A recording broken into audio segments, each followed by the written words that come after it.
I want to tell you something that took me 40 years of practicing medicine to truly understand. It is not what you eat that determines how long you live. It is what your body does in the hour after you eat. I know that sounds strange, maybe even wrong. You have spent your whole life hearing about nutrition, about vegetables and protein and sugar. And yes, those things matter. But I have sat across from thousands of patients in my clinic in Osaka, men and women in their 70s, 80s, some past 90, and the ones who aged well, the ones who kept their sharp minds and strong legs and clear hearts. They all shared something. Not a diet, not a supplement, a habit. Something they did after every meal, without fail, without thinking about it very much. 3 simple movements, barely exercises really, more like rituals. And when I began recommending them to my patients about 15 years ago, I started seeing something I could not ignore. Blood sugar numbers improving, balance improving, digestion improving. Patients telling me they felt lighter, clearer, more like themselves again. One woman, 74 years old, told me she had not felt that well since her 40s. She had changed nothing about her diet, nothing about her medication, only these 3 small things she did at the table and just after leaving it. So let me tell you what they are, and more importantly, let me tell you why they work. Because when you understand the why, you will never forget to do them. But first, I need to explain what is actually happening inside your body right after a meal, because most people have no idea. And once you do know, everything changes. When you finish eating, your digestive system begins one of the most energetically demanding processes your body performs. Blood gets redirected toward your gut. Your pancreas releases insulin to manage the glucose entering your bloodstream. Your stomach begins contracting rhythmically to break down food. Your liver starts sorting nutrients. All of this is happening simultaneously, quietly, without you feeling most of it. For a young body, this process runs smoothly. But as we age, and I say this not to alarm you, but to be honest with you as a physician, this system becomes less efficient. Insulin sensitivity decreases. The muscles in the stomach wall lose some of their tone. Blood sugar spikes become larger and last longer. Circulation slows. The digestive process, which once took perhaps 90 minutes to settle, can now stretch to 2 or 3 hours and leave you feeling tired, heavy, bloated, or mentally foggy. This is not inevitable. It is not something you simply accept because you are older. It is something you can change. Starting today, starting after your very next meal, the first thing I want you to do after eating, and I want you to do this every single day with every meal, is this. Stand up and walk. Not far, not fast. Just 2 to 3 minutes of gentle walking, right there in your home, or outside if the weather allows, around the kitchen, down the hallway, to the window and back. I know you have heard of walking after meals before, but I want you to understand what it actually does, because it is more remarkable than most people realize. When you stand up and begin moving, even very slowly, even for just 2 minutes, your leg muscles activate. And when large muscles like the ones in your thighs and calves activate, they begin pulling glucose out of your bloodstream directly without needing insulin to do it. This is a mechanism called non-insulin-mediated glucose uptake. The muscles act almost like a sponge, soaking up blood sugar on their own. For anyone dealing with high blood sugar, prediabetes, or type 2 diabetes, this is extraordinary. A 2-minute walk after a meal can lower your post-meal blood sugar spike by as much as 30%. Not a medication, not a supplement. 2 minutes of walking. But it does more than that. Moving after eating stimulates something called the gastrocolic reflex, a signal that passes from your stomach to your colon, encouraging your entire digestive tract to keep things moving. If you struggle with bloating, with constipation, with that heavy feeling after meals, this simple walk is one of the most powerful tools available to you. It also helps your circulation. When you sit still after eating, blood pools slightly in your lower limbs. Your heart has to work harder. Blood pressure can temporarily rise. When you walk, even gently, your circulatory system finds its rhythm again. Your heart rate stays steady. Your blood pressure behaves. There is also something less clinical that I want to mention. When I was a young doctor, my teacher, a very old physician who had practiced medicine for over 50 years, told me that the body does not like to be ignored. He meant that movement is a form of communication. You are telling your body, I am here. I am paying attention. I am going to help you do what you need to do. And the body responds. So after every meal, stand up. Walk for 2 to 3 minutes. That is the first thing. The second thing requires you to sit down again. You can return to your chair at the table or move to a comfortable chair nearby.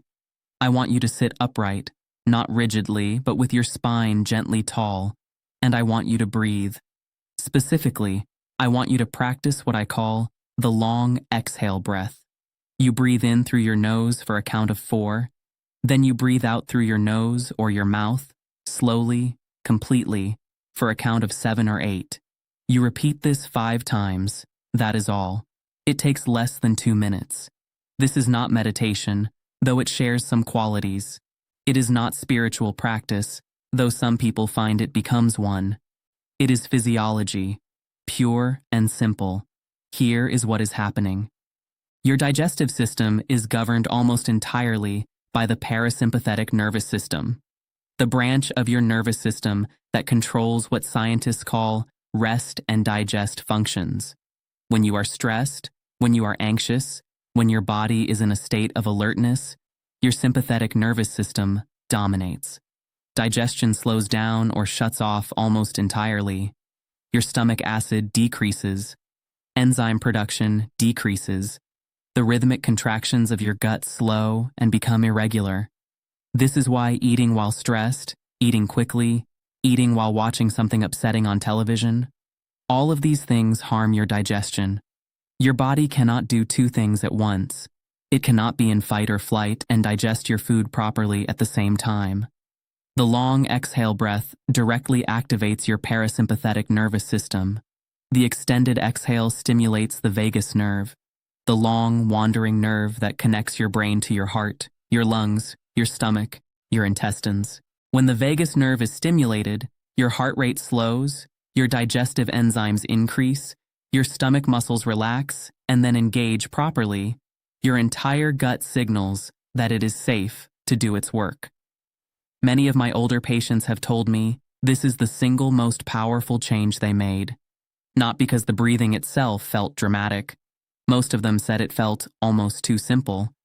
But because after 2 or 3 weeks, they noticed their digestion had changed completely. Less gas, less bloating, better appetite regulation, better sleep, because digestion was completing properly before bed.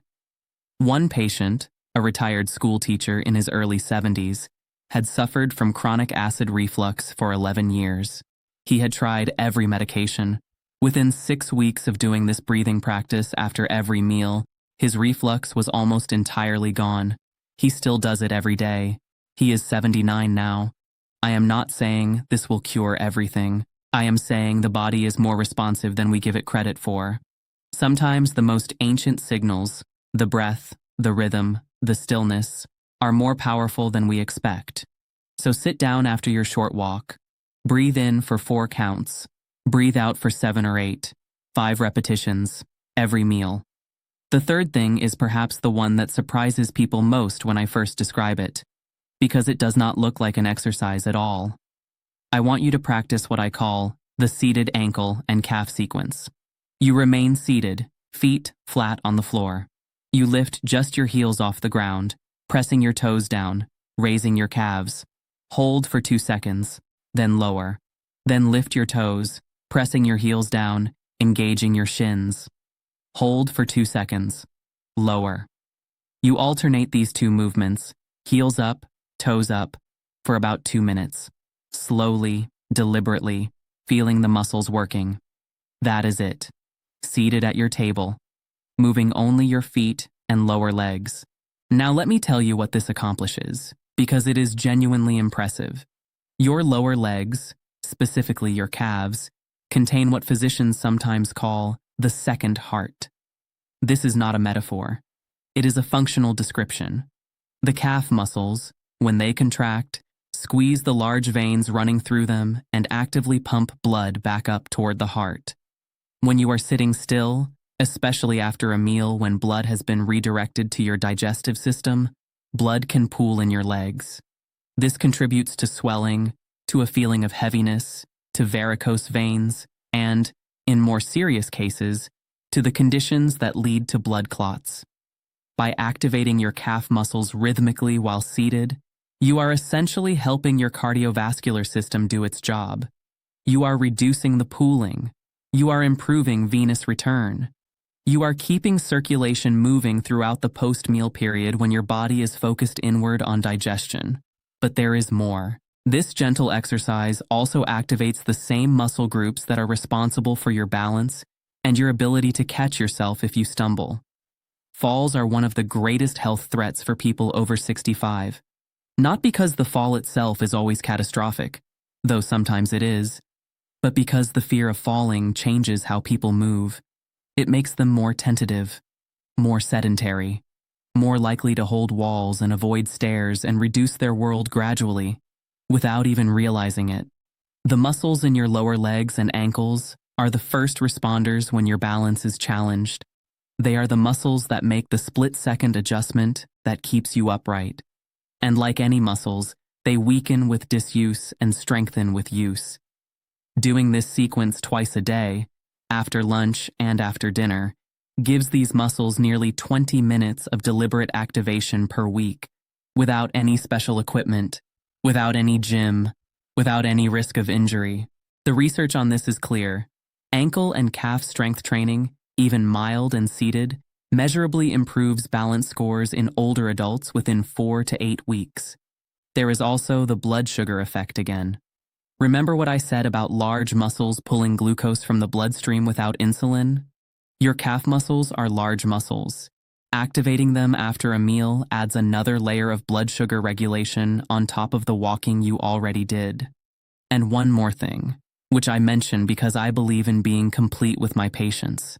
The rhythmic movement of the feet and ankles during this exercise stimulates proprioceptive feedback, signals from your joints and muscles to your brain that tell your brain where your body is in space. As we age, this signaling can become less precise. It is one reason older adults sometimes feel slightly unsteady. Regular stimulation of these pathways, like this simple exercise provides, helps maintain the sharpness of that communication between body and brain. So, to be completely clear about what I am asking you to do after every meal, walk gently for 2 to 3 minutes, then sit down and do 5 slow, long exhale breaths. Then do 2 minutes of the seated ankle and calf sequence. Total time, less than 8 minutes. Not a workout, a ritual, a conversation between you and your body that says, I am paying attention to you. I am going to help you work well. I have been recommending this combination for 15 years, and I want to tell you something honestly. As a physician, and as someone who is also aging and watching what happens in my own body, the results I have seen are not subtle. They are not marginal. They are the kind of results that make patients come back to the clinic with tears in their eyes because they had stopped believing things could improve. A 71-year-old man who had been told his blood sugar would require insulin within 2 years. It normalized. A 68-year-old woman who had fallen twice and was terrified to walk outside alone. Her balance scores improved so dramatically that she began walking to the market by herself again. An 80-year-old man who had suffered from indigestion for so long, he thought it was simply part of being old. Within a month, he was eating meals and feeling nothing but comfortable afterward. These are not exceptional cases. They are representative ones. I have seen this pattern repeat itself dozens of times. The reason these 3 specific things work so well together is that they address the 3 main systems that determine how you feel after eating, and by extension, how you feel for the rest of your day. Blood sugar regulation, digestive nervous system activation, cardiovascular circulation. When all 3 are supported in those crucial minutes after a meal, Everything downstream improves. Your energy in the afternoon, your mental clarity, your sleep quality at night, your strength over time, your independence. I want to say something about independence because I think it is the most important thing.